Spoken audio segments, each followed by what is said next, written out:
कभी कभी क्या होता है कि कोई व्यक्ति आस आस पड़ोस में है या मतलब अपनी ही फैमिली में जब अचानक से बीमार पड़ता है, मेंटली इशू हो जाता है, तो वो क्यों होता है और उसके प्राथमिक उपचार कैसे करने चाहिए या क्या क्या उसमें सावधानी बरतनी चाहिए। जब भी कभी आपको किसी फैमिली या समाज में ऐसा कोई भी व्यक्ति आपको दिखाई दे, तो आपको क्या करना है।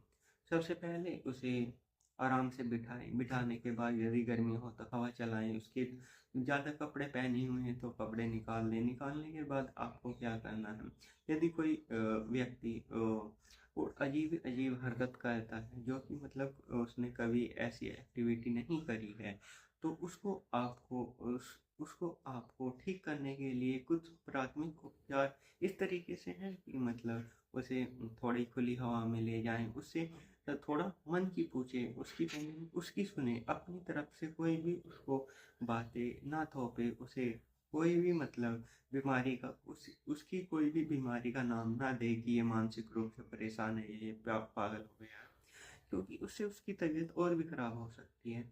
अचानक से खराब होते व्यक्ति को ठीक करने के लिए सबसे पहले तसल्ली होती है। तसल्ली का समाधान करने के लिए उसकी बातें सुने, उससे उसकी हाँ में हाँ मिलाए, जो भी वो बोल रहा है उसकी हाँ में हाँ मिलाए। कुछ यदि हम इस तरीके से करते हैं तो लगभग 2-3 घंटा के अंदर उसको आराम लग जाता है। लेकिन जैसे ही मतलब माहौल कुछ अलग होता है कि मतलब कोई मेंटली इशू होता है किसी भी व्यक्ति को, तो अचानक से वहाँ पे भीड़ लग जाती है। भीड़ लगने के बाद वो भीड़ बीमारी को नया नाम दे देती है कि ये पागल हो गया, तो उस इसको पागल खाने में भर्ती। ऐसा आपको कुछ नहीं करना है। यदि वो पागल भी हो गया, पहले तो बात है, पागल उसे बोलते हैं जो समाज में कुछ अजीबो गरीबो हरकत करता है। लेकिन यदि वो व्यक्ति कुछ भी मतलब उल्टा सीधा, जैसे कि कोई दारू पी करके इस तरीके से बोल देता है, कुछ भी अजीब हरकत करता है, तो आपको उसके लिए क्या समाधान करना है। सबसे पहले एक अच्छे से डॉक्टर को देखें कि आसपास कौन सा डॉक्टर अच्छा है मेंटली इशू का। तो सबसे पहले जो भी हो फौरन उसे मतलब उससे डॉक्टर से कांटेक्ट करें। कांटेक्ट करने के बाद मतलब अपनी गाड़ी या बाइक वगैरह लें और तुरंत मतलब डॉक्टर के पास उसको लेके जाएं। लेकिन उसे ले जाने के समय आपको कुछ सब सावधानियां बरतनी होगी। आपको उसे पहले पेशेंट को मनाना होगा, और मनाने के लिए आपको उसे तसल्ली देनी होगी, आपको उसकी हाँ में हाँ मिलानी होगी।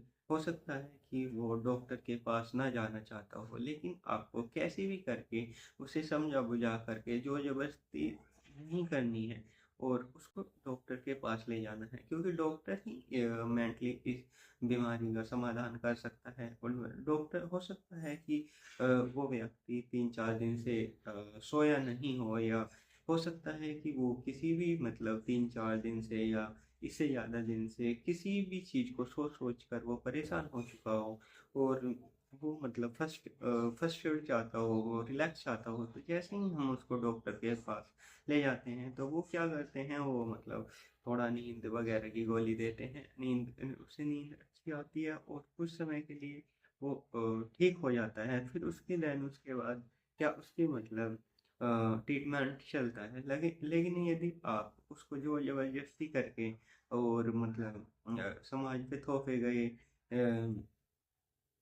बीमारी को लेकर के आप उसको भूत प्रेत या किसी भी मतलब भगत को ना दिखाएं, क्योंकि उस समय उसकी सिचुएशन इस तरीके की होते हैं। यदि भूत प्रेत उतारने के चक्कर में और भी उसके मानसिक स्वास्थ्य पे प्रभाव पड़ता है, तो इससे क्या होता है कि मतलब जो भी व्यक्ति जो जल्दी ठीक होने वाला था, वो भगत के दौरान या उसे उसको पीटा जाता है, या मतलब उसको उसको कुछ यातनाएं दी जाती हैं, या मतलब अजीब अजीब भगत जो हैं अपने हथकंडे अपनाते हैं। लेकिन मानसिक डॉक्टर जो होते हैं वो ऐसा कुछ नहीं करते।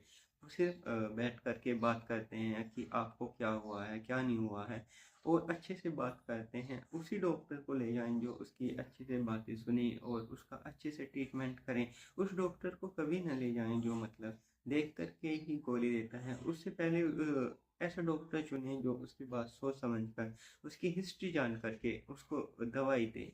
Thank you.